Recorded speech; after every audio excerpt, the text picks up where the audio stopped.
Hey nerds, Eddie Murphy returns to one of his most iconic roles, Axel Foley, in Beverly Hills Cop Axel F. Is this trip into the action nostalgia of the 80s and 90s worth your time? Or should they have left the franchise in the last century? We'll get into it, starting now. Welcome to the Nerd Social, I'm Nathan. Today we're diving into the latest installment of a classic franchise, Beverly Hills Cop.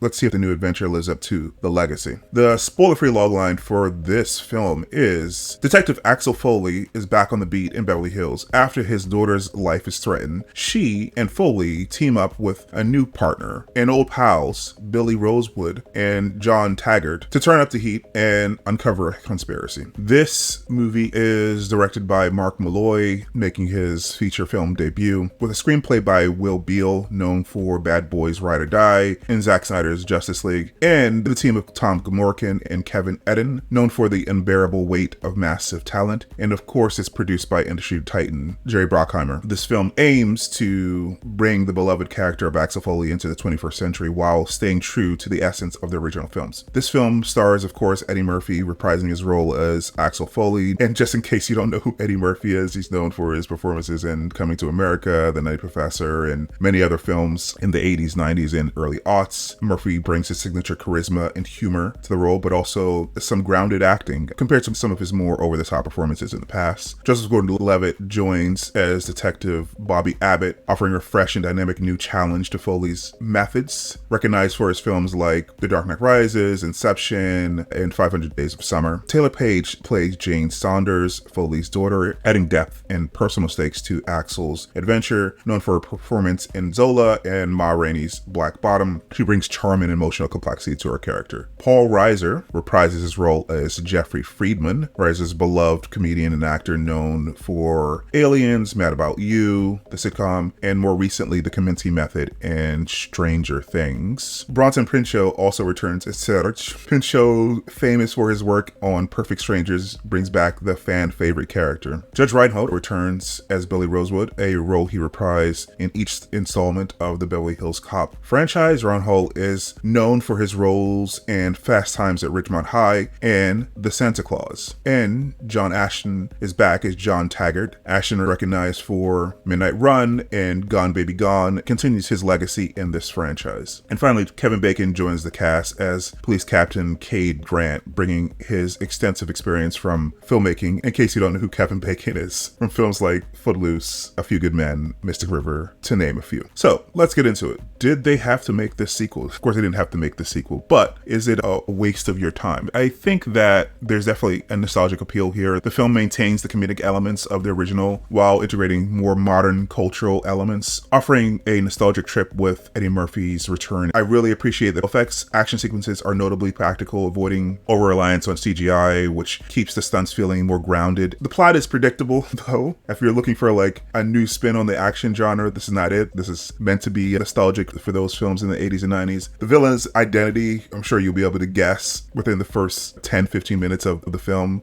as soon as he comes on screen. But the film's pacing maintains engagement through well-timed comedic and action sequences. New characters like Justice Gordon-Levitt's Detective Bobby Abbott and Taylour Paige's Jane Saunders bring a fresh dynamic to the film, which is needed given that the people from the original franchise are in their 60s or 70s. Their chemistry with Murphy adds depth to the storyline, and their characters are portrayed with charisma. So the dialogue between characters, especially in generational interactions, is handled with a commendable mix of humor and sincerity. Levitt and Murphy's rapport is compelling and avoids some of the cliched exchanges that you usually see when they have people of different generations working together. There's not the obvious animosity or ridiculous cutting down of each other. Also, the back and forth with Paige, who plays Foley's daughter, was deeper and far less cliched than I expected. And this kind of goes back to what I was talking about earlier when I said that Murphy's performance is more grounded and he's less over the top. He's reacting to her as if she is his daughter, and there isn't a need to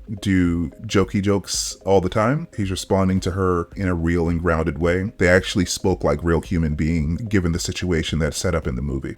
Speaking of humor, while some of Murphy's racial jokes miss the mark, the film overall offers several good laughs. Very embarrassed. You know, part of me rather get locked up than get put in this little Fisher-Price looking squad car. Y'all are the Lego cops. And not all of them come from Murphy. As I mentioned earlier, this is directed by Mark Molloy. The film stays true to the franchise roots with a straightforward style. It doesn't break new ground, but it's appropriate for this franchise. The music, featuring both classic tracks